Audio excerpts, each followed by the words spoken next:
In a few short seconds, I'm going to play you a Lance Armstrong documentary you've probably never seen, and I think it's the best documentary of Lance Armstrong that nobody's ever seen. And at the end of the video, I'm going to share some more comments and criticisms. Alright, let's get to it.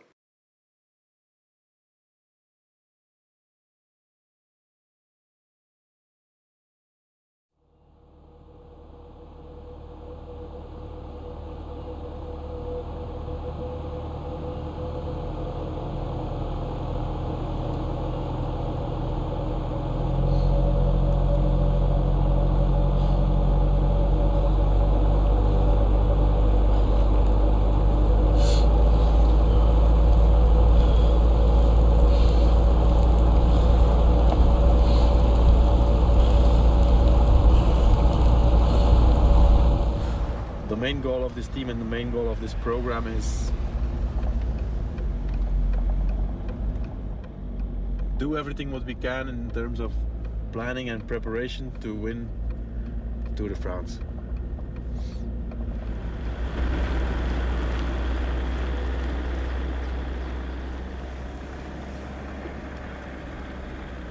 Lance, we're going with the car to until where you can ride. To prepare your clothes and some tea and stuff. Okay. Okay? What if I keep going? You can't. Huh? You cannot. 3 meters of snow. On the sides? The guy says you can. There's no way you can ride. There's no way. Who says that?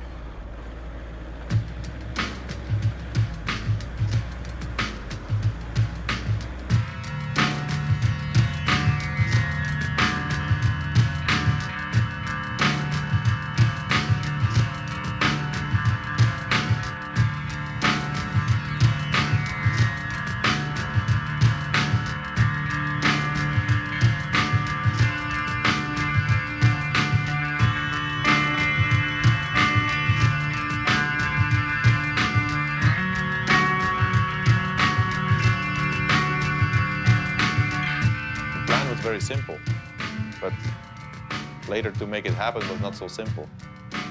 A physical and mental delivery here by Lance Armstrong. 5.5 hours he's been pedaling today.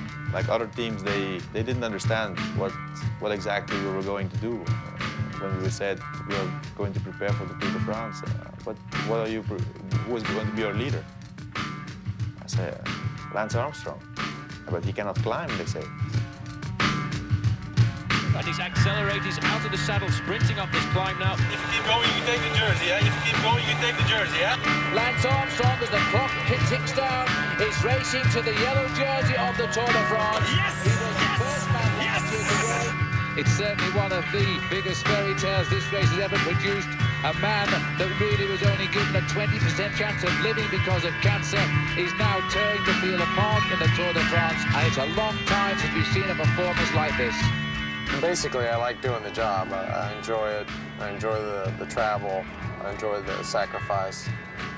But I really enjoy just constantly seeing if it's going to continue to work. I mean, to me, that's fascinating that we have this template and we can just continue to run it over and over and over again and train hard and make sacrifices and you know, just in the name of sport, just to try and win the biggest and the best bike race in the world year after year after year.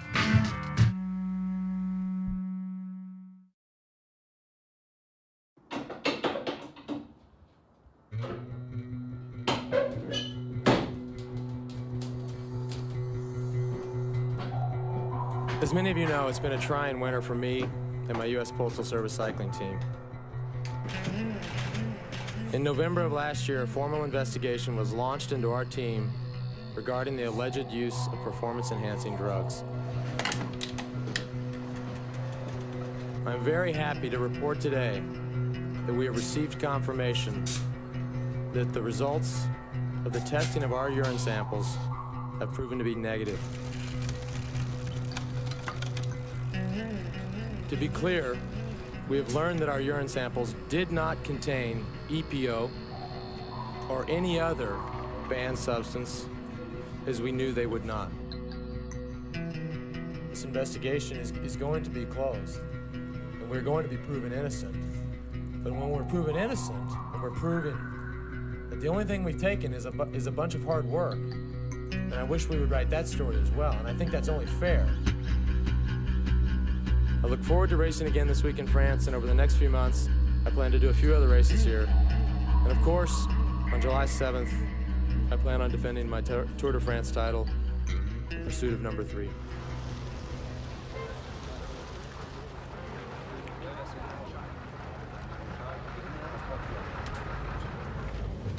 All right, guys. Can I have a second? Yes, sir.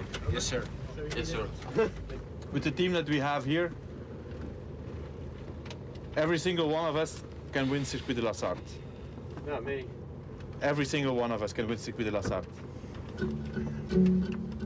Johan came in on the team in 1999, and he really brought in a lot of confidence. Lance never really thought he could win the Tour de France. He never truly believed he could win. And Johan came in and said, that's our objective. And he told the rest of us that we could support him in winning the Tour de France. And he's a guy that they can respect.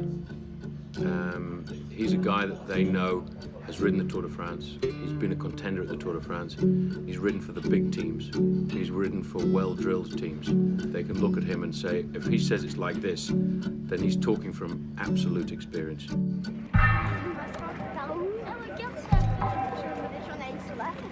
It's hard for, I suppose, Americans and Australians to imagine this is like, besides soccer, this is the sport to watch. At the start, you can come up and get our autograph, come and talk to us, whatever. Not many big professional sports, the rock fans can get so close. And you have people that you probably never remember ever talking to, pull out a photo of you with them 5 years ago.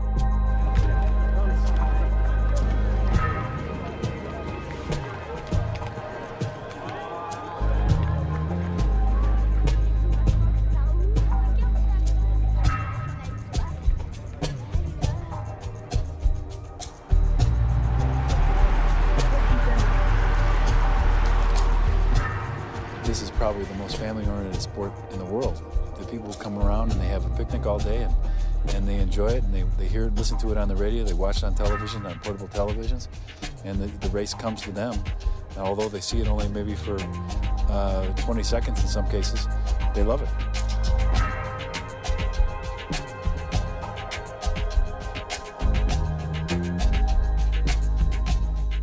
So it's a 3-kilometer climb, and then we stay on small roads. We have another climb coming at 150, and then we go to the local circuit.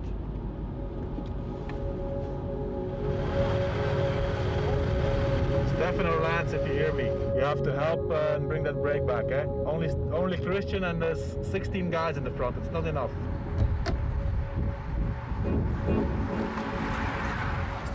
It's not good, eh? There's too many good time trialists in the front. Only Christian.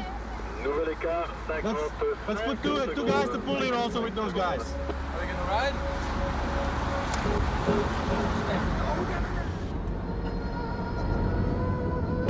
Hey guys, it's split in the front, so Christian is in the second part. Eh? There's 7 guys in the front and 9 guys in the back. And Christian is in the second group. We have to go on there, eh? Come on, eh? 58 seconds eh, for the 7 first guys. 58 seconds.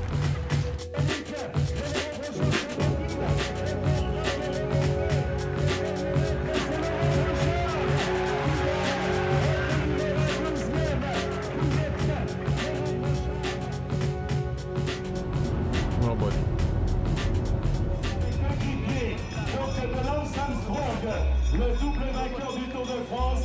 So it usually gets pretty ugly towards the end of the race, and I don't know. I think Johan, wasn't happy with the way it happened today. So I'm sure he'll want to be on the aggressive side, which is always fun.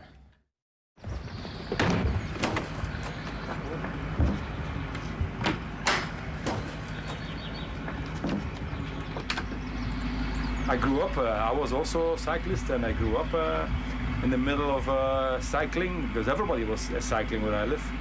So we know exactly what the needs are, and this is the drinks for today. during the race. This is the rice cake or apple pies, and it's all homemade stuff. All the little things. There's so much little small things all together. It counts, so it makes the difference. The little things makes the difference. Yeah. Good cake, huh? Making sure that the laundry is good done. Make sure that they have a good drink. Make sure that everything is proper and nice, and also you have to have a heart for the sport. About yesterday, I think the team made a wrong decision to not immediately react. Once Stefan was dropped, 16 guys in the front, and even if Christian is the best of us for the moment, it's not was not a good break. I know Lance was tired because of the plane, but we were 4 other guys. Today we have to go in the brakes, and we have to have always 2 guys in the brakes. So in the beginning I would say, let's go with the brakes, and if we see that nothing happens, attack ourselves.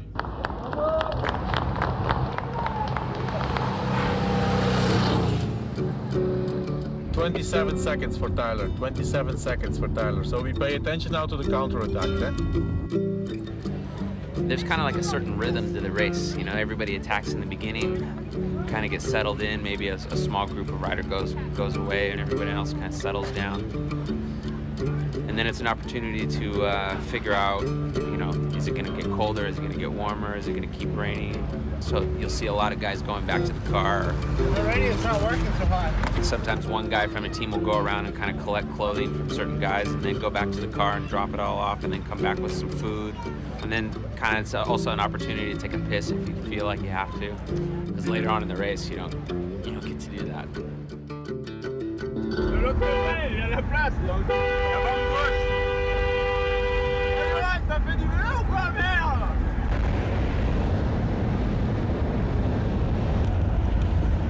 Tyler.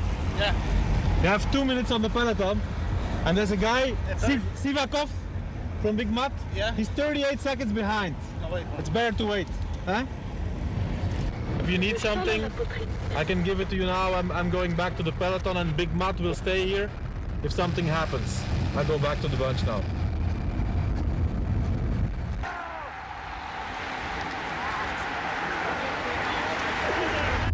Guys, let's not stay in the back. Let's not stay in the back here, eh? What has happened is you become dependent on these radios, and all of a sudden you can't think for yourself. You know, you're out there and just like brain dead. Did he copy?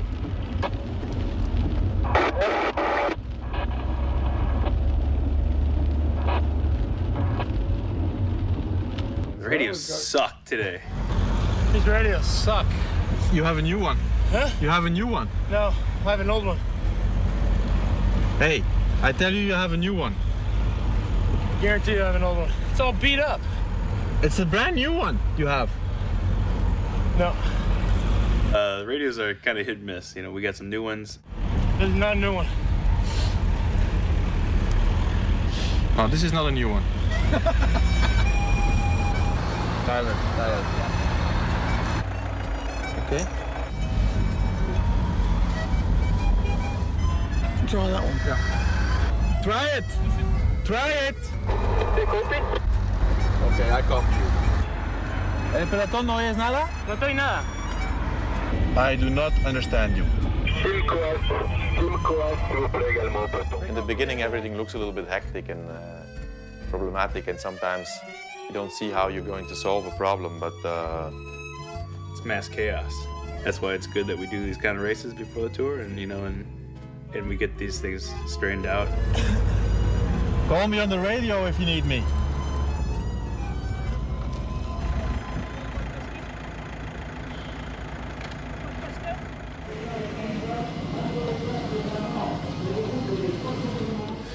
I look back, and seriously, it was like 5 seconds later. And luckily, I got on that big guy's wheel. Yeah, he's a big. It's a nice draft.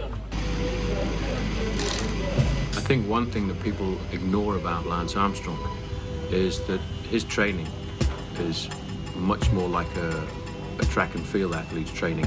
He trains for specific goals. You know, certain things we can always upgrade. I mean, technically, I can look for speed in the wind tunnel and change my time trial bike.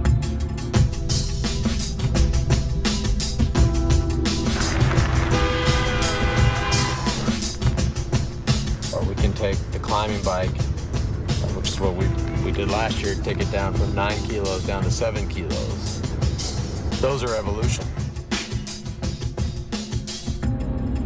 But at the end of the day, you know what's the hardest thing is? The hardest thing is to just get back to the level that you were at before. That sucked. How was the position?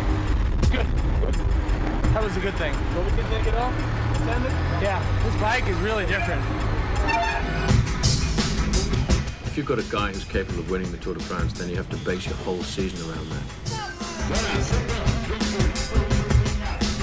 Vas muy bien, vas muy bien, muy bien. Venga, venga, venga, venga, venga.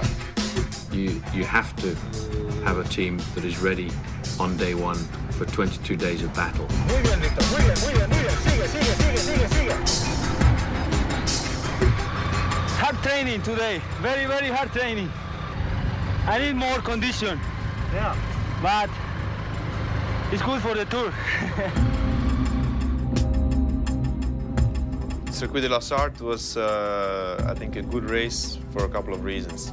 It's really only preparation, getting the rhythm, trying something out in a time trial, but in a more relaxed way. Lance was not really focused. He came back from the States, the press conference, and that always reflects on the team. If the leader is not really doing the race to win, then the motivation is not the same.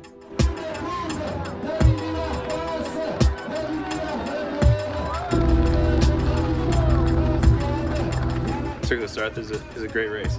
You know, beautiful race. It's a beautiful countryside and it's good journeying, but it's only Circuit de la Sarthe, and we have much bigger fish to fry.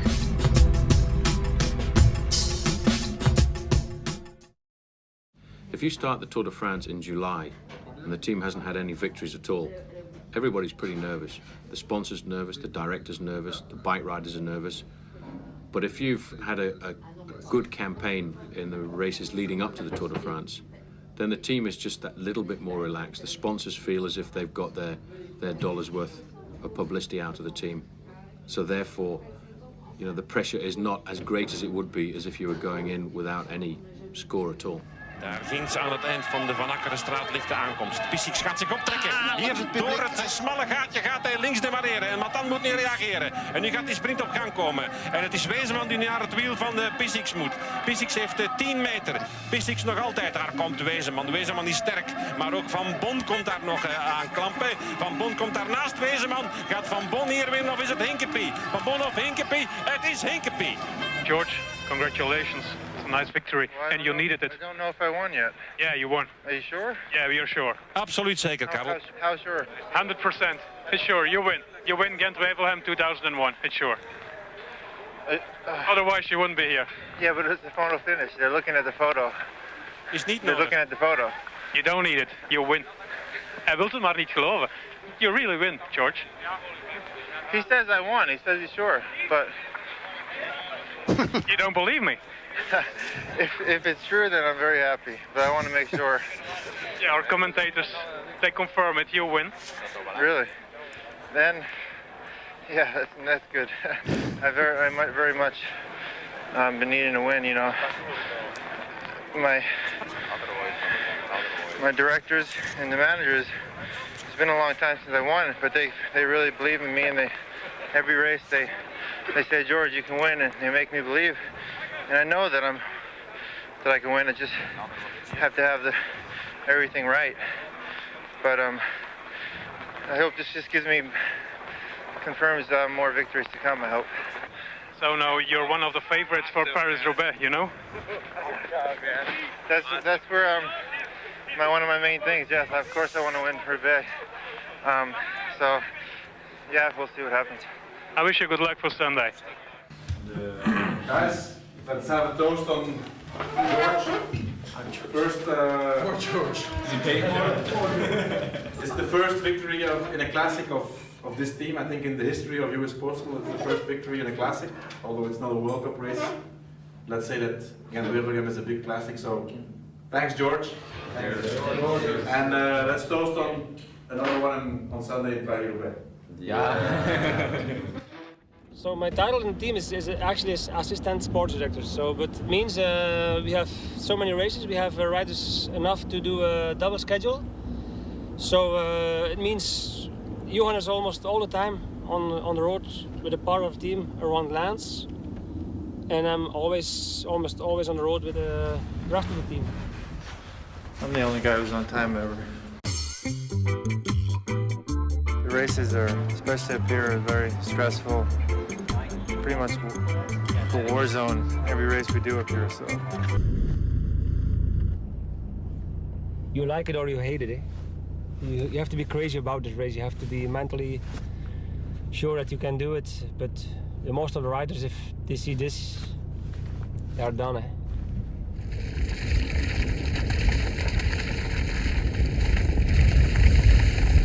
If it rains, it's gonna be terrible.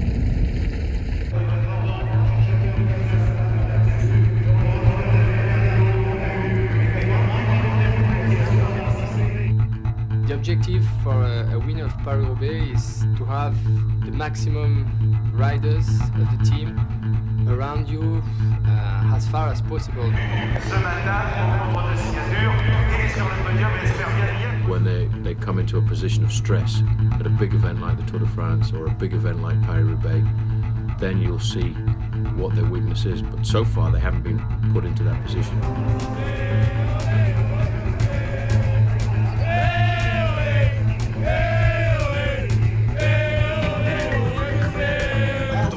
De la Reine des Classiques, cette épreuve à nul autre participant de cette 99e édition de Paris-Roubaix. Alrighty. Georgine Capi, après sa victoire dans Gent-Wevelgem, l'objectif est évidemment de convertir ses places de 4e et de 6e. Il est beaucoup cité par At the start of a race like Paris-Roubaix, there are 10 guys who can win.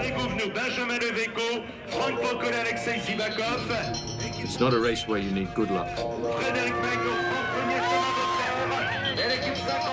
It's a race where you've got to make sure you don't have any bad luck.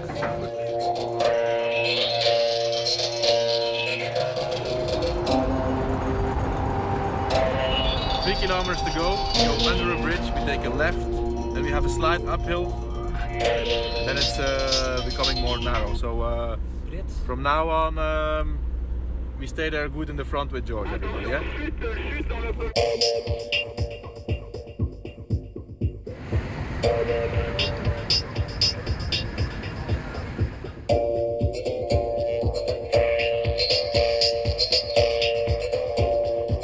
And these are very, very slippery indeed. And this only the first stretch of 24 sectors. Looking down that long line there, somebody's gone straight down, and that looked like one of the riders from Domo.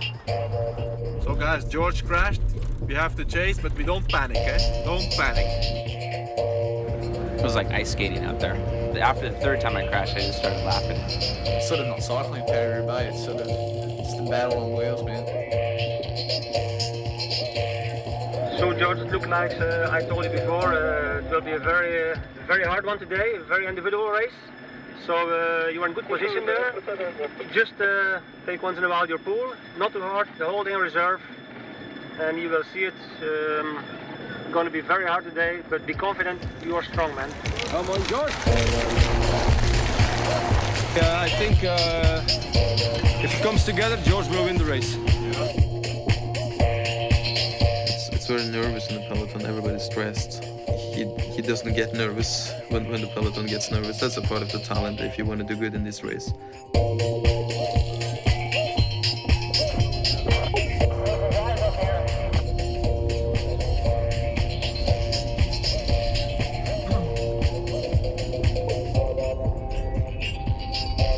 Come on, guys, to the front there. We don't leave George alone there, eh? We're back at the sharp end now, and George Hincapie of the USA is riding a brilliant race. But you see, when you do have the form, you ride over the cobblestones so easily. Hincapie is very relaxed here. He's picking his own line over these cobblestones. George, you're fantastic. You are fantastic, eh? Hincapie, I think, has gone down as well there. That was Hincapie just picking himself up. Wilfred Peters is riding by him right now. Don't panic, don't panic. Refine your tempo, eh? Don't panic. Very good, George. Very good, very good. At the moment, and you see he's slipping all over the place. He's slipping all over the place, Paul. You're right. He's in big trouble, George is right now. George, don't panic. Don't panic. You're okay. And Hincapie cannot get himself rolling at all. Go on, George. Go on, go on. We cannot do anything. We're behind. George, don't panic. Don't panic. You're okay. Don't panic. You're very good. George is in all sorts of difficulty now, trying to get his bike going again. I'm wondering if he's got a flat tyre. Don't panic.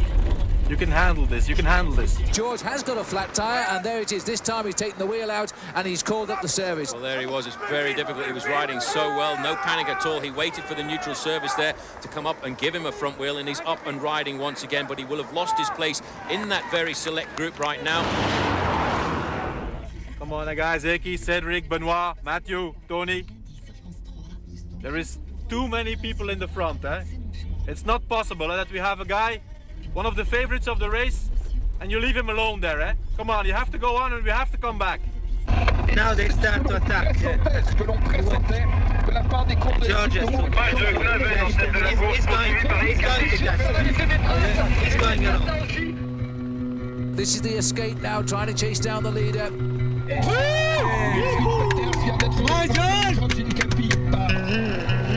George, look, listen. You are so strong. It's like there's two different races. You ride twice as fast as the other guys. So be conservative, wait your moment. You will be able to do whatever you want in the final.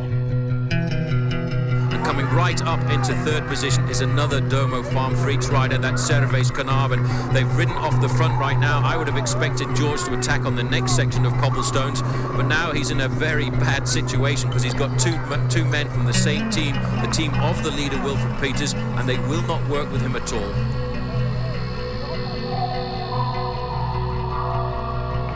He's speaking with him. He's speaking with him now. Still 50 k's to go. Still 50 k's to go. Perfect, man. Yeah. What? Yeah.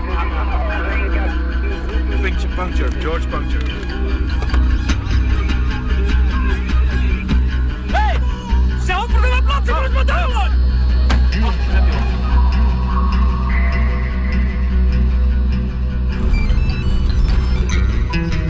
Lance. That's not going to work. Hincapie's the first man to catch the lone leader, and now that just might give the little pause which requires the little slowing in the speed, and that will give Johan Museeuw a chance to come back, and that will make 6 men at the front, 4 of them belonging to one team, Domo Farm Freaks. There are 11 kilometres left to the finish, and Servais Carnarvon has just launched an attack, and George Hincapie is chasing him. And they will attack consistently and insistently all the way to the finish line. George, if you have something left, we have nothing to lose anymore, eh? It's going to be a man against man here, eh? They're trying to snap the accordion here. They're trying to get a Domo Farm Freaks rider off the front to get the victory, but Hincapie is going to try and challenge all of these moves. Then come on, you're the best here. You're the best here. In professional cycling, when you have one guy against 4, you lose. 100%. No way to win.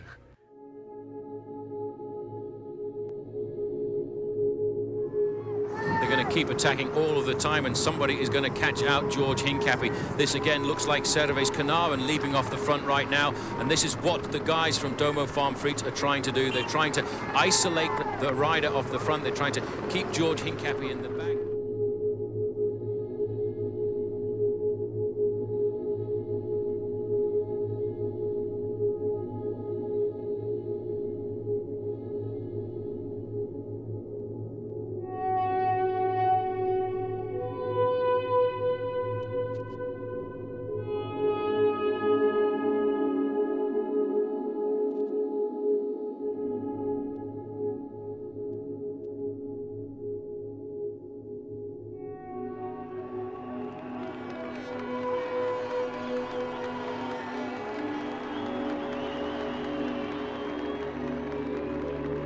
our team lost the race in the first part until the first cobble section. So there's not so much we can say about that.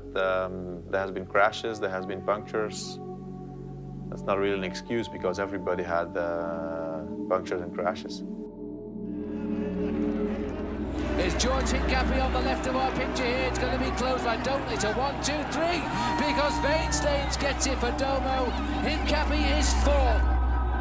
Roubaix, we had a bad day as a team in general, but the team was super strong in Flanders, and again, the guys that we have are class riders, so I'm not worried about who we have. Maybe we'll get 1 or 2 more guys.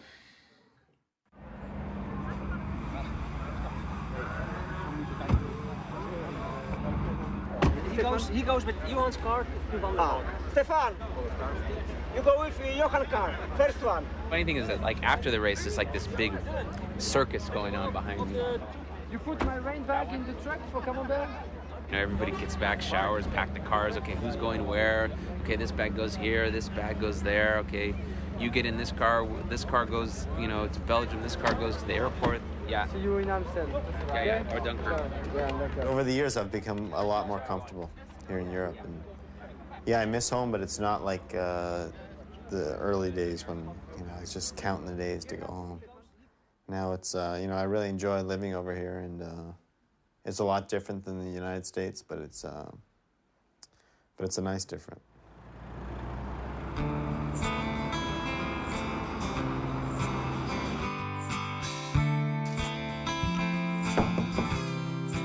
Watching a movie?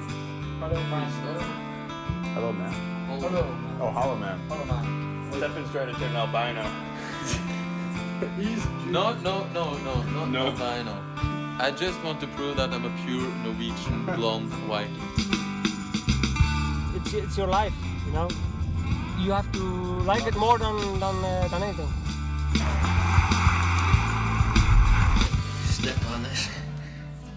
Can't do this. It's like a portable gym. I don't know you. Usually only Monday, Wednesday, Friday. Because I don't want to get too big, you know? Got my own little coffee maker and stuff. I mean, you gotta have one thing that you can make your own. The classic thing is all the guys give me shit about it. They'll all secretly come by when nobody's looking. Coffee rigs? It's just like taking a little piece of home.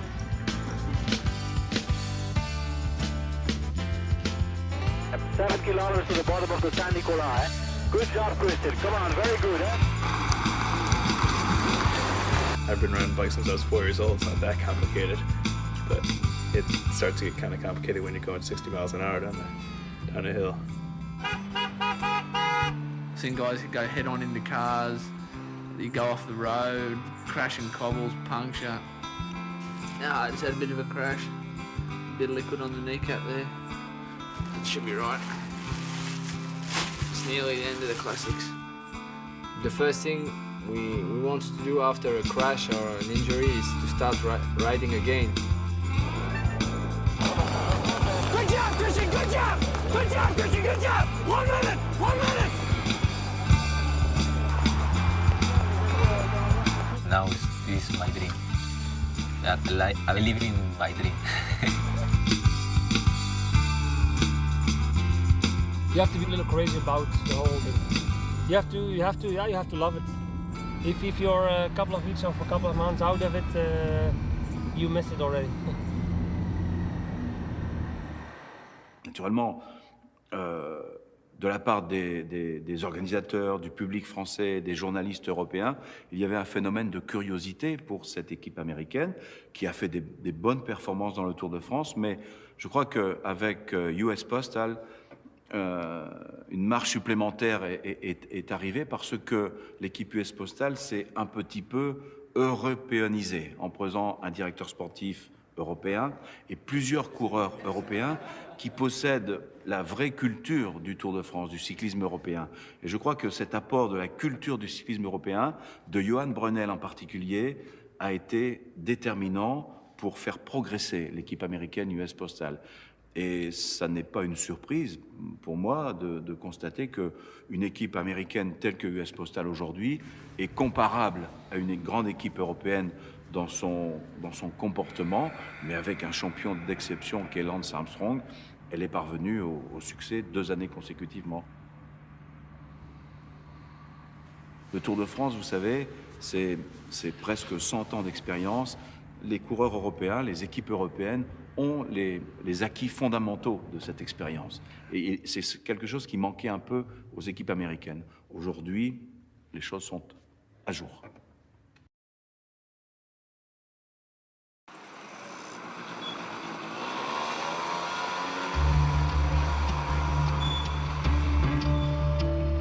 You couldn't ask me to be any more motivated for this race. I love the country, I love the region, I love the race. It means it's a special event. We have a great team here with Lance and Christian and Cedric and Ekimov and Chechu. We have a really super squad, and I think we can do a really good job tomorrow. When Lance sets a goal to win something, all the competitors should watch out. So he's given us the word, Amstel Gold. So we're going to be there to back him up, see if he can win it.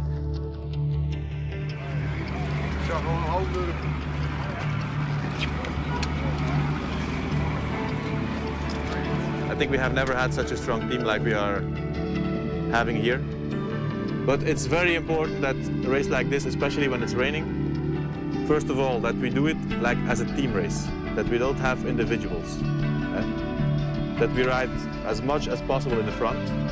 Benoit, you stay from the start with George, and Cedric from the start with Lance. We know that we have guys that can win the race, so I want the 100% effort from the whole team.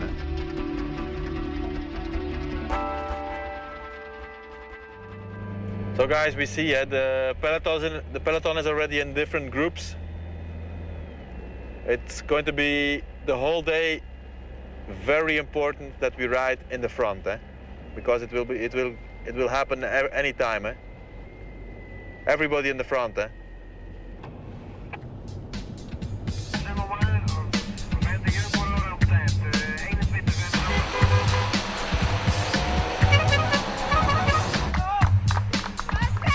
Amstel Gold is a very nervous race from the beginning until the end, because they always hit small villages with a lot of people on the road. So everybody is exciting about the circus. A lot of corners and roundabouts, and because of the wind and the rain, they are riding in echelons, and that makes it very dangerous.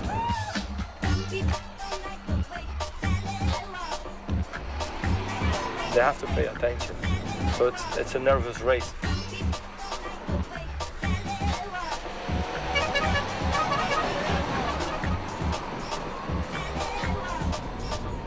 That's a good situation for us now. We have George and Chechu in the front here in the group with more than 3 minutes on the bunch. So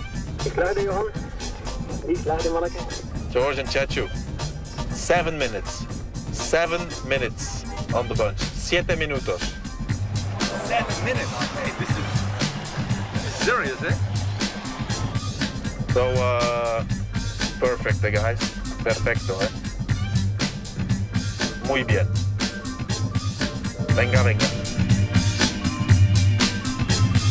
It's good for a guy like Lance to have riders of the caliber of George and Eki alongside with him, because tactically in a race, if George Hincapie gets into a breakaway, that takes the pressure completely off Lance, because it forces all the other teams to chase.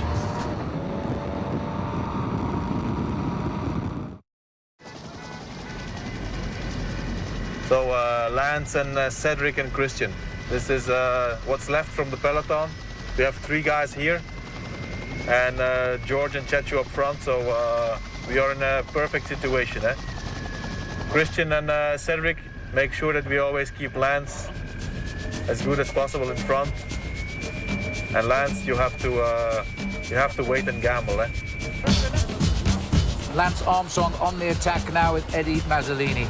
But it's quite strange the way he's going off the front right now, Phil, because I don't think he actually wanted to attack. He was in a leading group of riders, and it was as if they almost just let him ride off the front. So for the moment, it looks good. The guy who is with Lance, he also works together with him, so that's also a good sign. This is the chaser now coming along, and I would say that's around about 15 seconds just now. Dekker is coming back to you and Mazzolini now. He's like 50 meters behind you. 3 riders in the front group now. Dekker has joined Lance Armstrong and Eddie Mazzolini, so that's going to be good for this Armstrong group because behind, Rabobank won't chase. Armstrong really is riding like a man possessed. No obvious tactic other than to get out and give himself a real hard workout, and he's hurt Mazzolini. The thing that always amazes me, Phil, about Lance Armstrong is he picks his points in the season. He comes out to test himself to make sure he's on course for the Tour de France.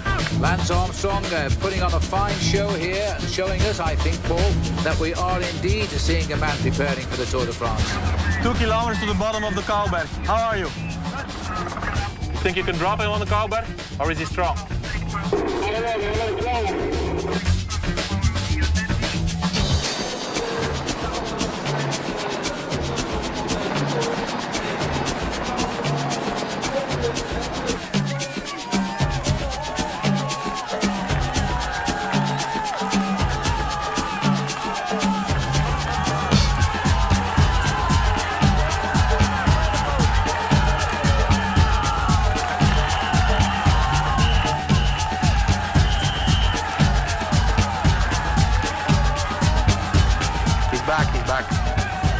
This is a superb piece of cycling by the American Lance Armstrong, and he's been called and joined by Eric Dekker. Lance, play it cool, eh? Play it cool, eh?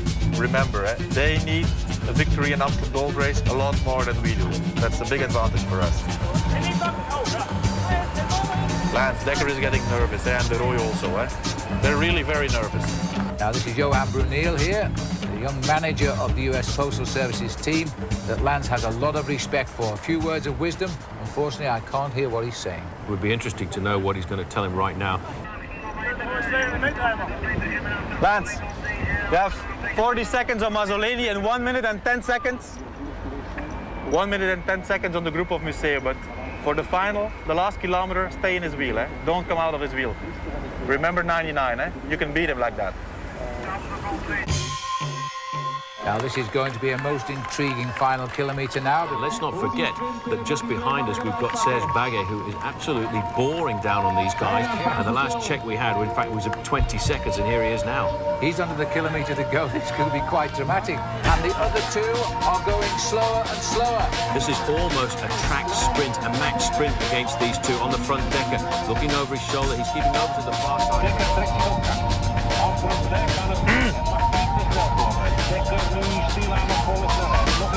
Dekker starts the sprint from first position. Armstrong's coming. Well, Dekker has been forced to lead out now. This is a perfect occasion for Lance Armstrong.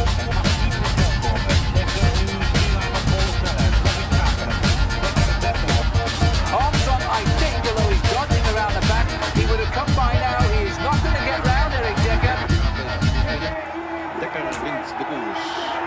And Lance Armstrong second again, but quite honestly should be happy with that because his form is coming.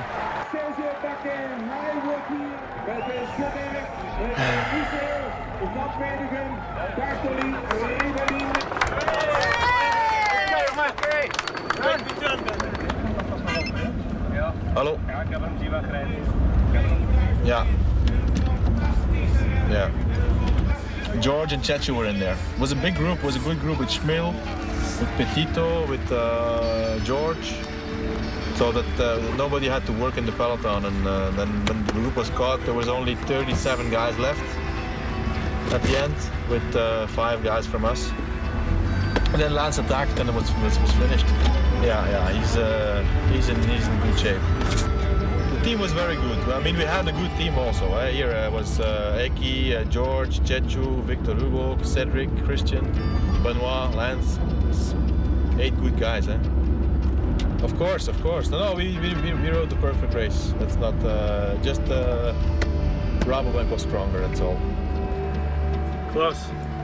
Yes.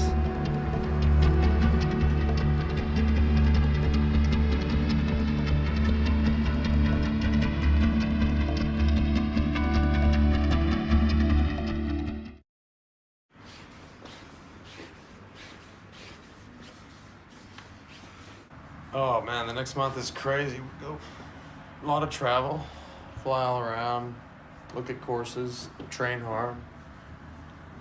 The good news is my family finally arrives next week. See them on Wednesday for the first time in seems like 2 months. So that'll make things easier. But now we do our regular boot camps.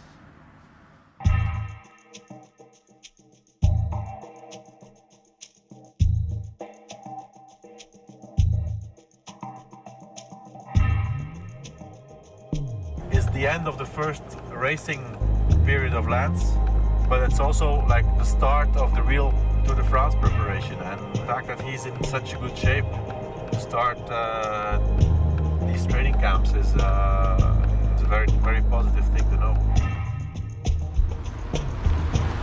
And in the race, how far is this? A lot of athletes in the old school, like myself, when we raced to reach fitness. Lance and his team train for specific goals. And I think that's the difference. And I think maybe one or two of the older fashion teams have maybe not quite figured that out yet. I think the easiest would be this. Go back to Breze. We're in Breze. Yeah. Where's that? Here. Oh, yeah? And then this yellow road. That's too big. It's a small one, That's too big, yeah. Ça veut dire aussi qu'ils se sont compris pour travailler toute la première partie de l'année pour le Tour de France. Et ce qui m'impressionne beaucoup, c'est que ces deux hommes, au mois de mai, au mois de juin, effectuent la reconnaissance presque complète du Tour de France. Tout droit, Ils reconnaissent les cols, les difficultés, avec beaucoup de professionnalisme. Ce sont les seuls qui font ça parmi les grands champions. Et c'est une des clés de la réussite de Lance Armstrong, c'est cette appréciation commune, partagée de la manière d'aborder le Tour de France.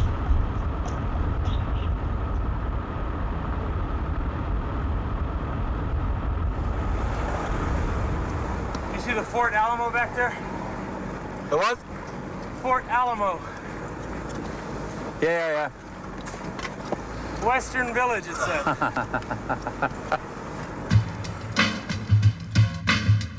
This year is going to be a very tough year for us. It's the third year in a row we try to win a Tour de France, so that's something very difficult.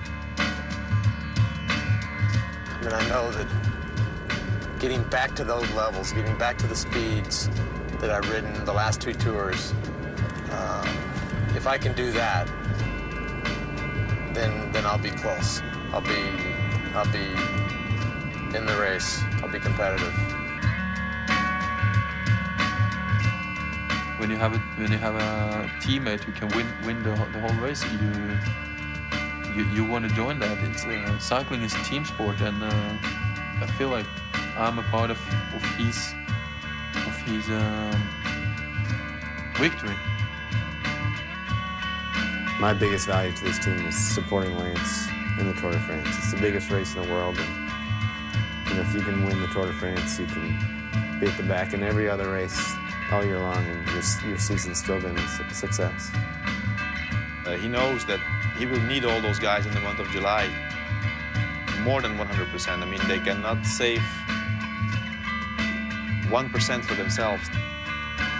It goes beyond just making a 100% effort on your bicycle, making a 100% physical effort. We go a lot deeper than that, and I think it shows when we're working for him. I've said this many times before, I don't need to be out here for money, I don't need to be out here for fame, because these things I don't really care about. But I do care about working hard and fulfilling the plan and the dream of being a competitive athlete, being a professional athlete. I mean, at the end of the day, it's me versus the other guys, and that's what makes me happy. That's what keeps me going.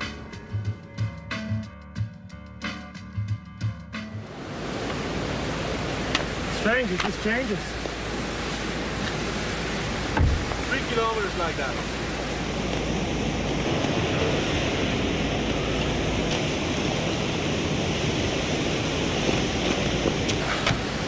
Yeah, I mean, it's like there's no snow right there. Eh? There's no snow right there. No. And then It's avalanche. yeah. What? John, I think I want to ride a little more. You know? Why don't you do another 10 kilometers of uphill? I'll go down 10K and come back. Pay attention, man. 10K.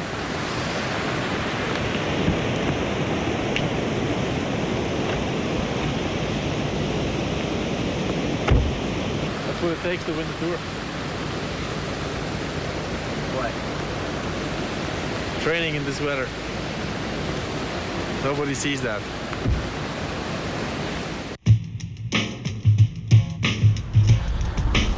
Hey, you know what?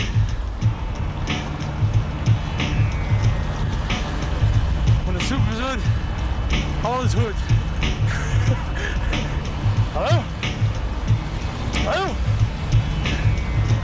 Then I caught.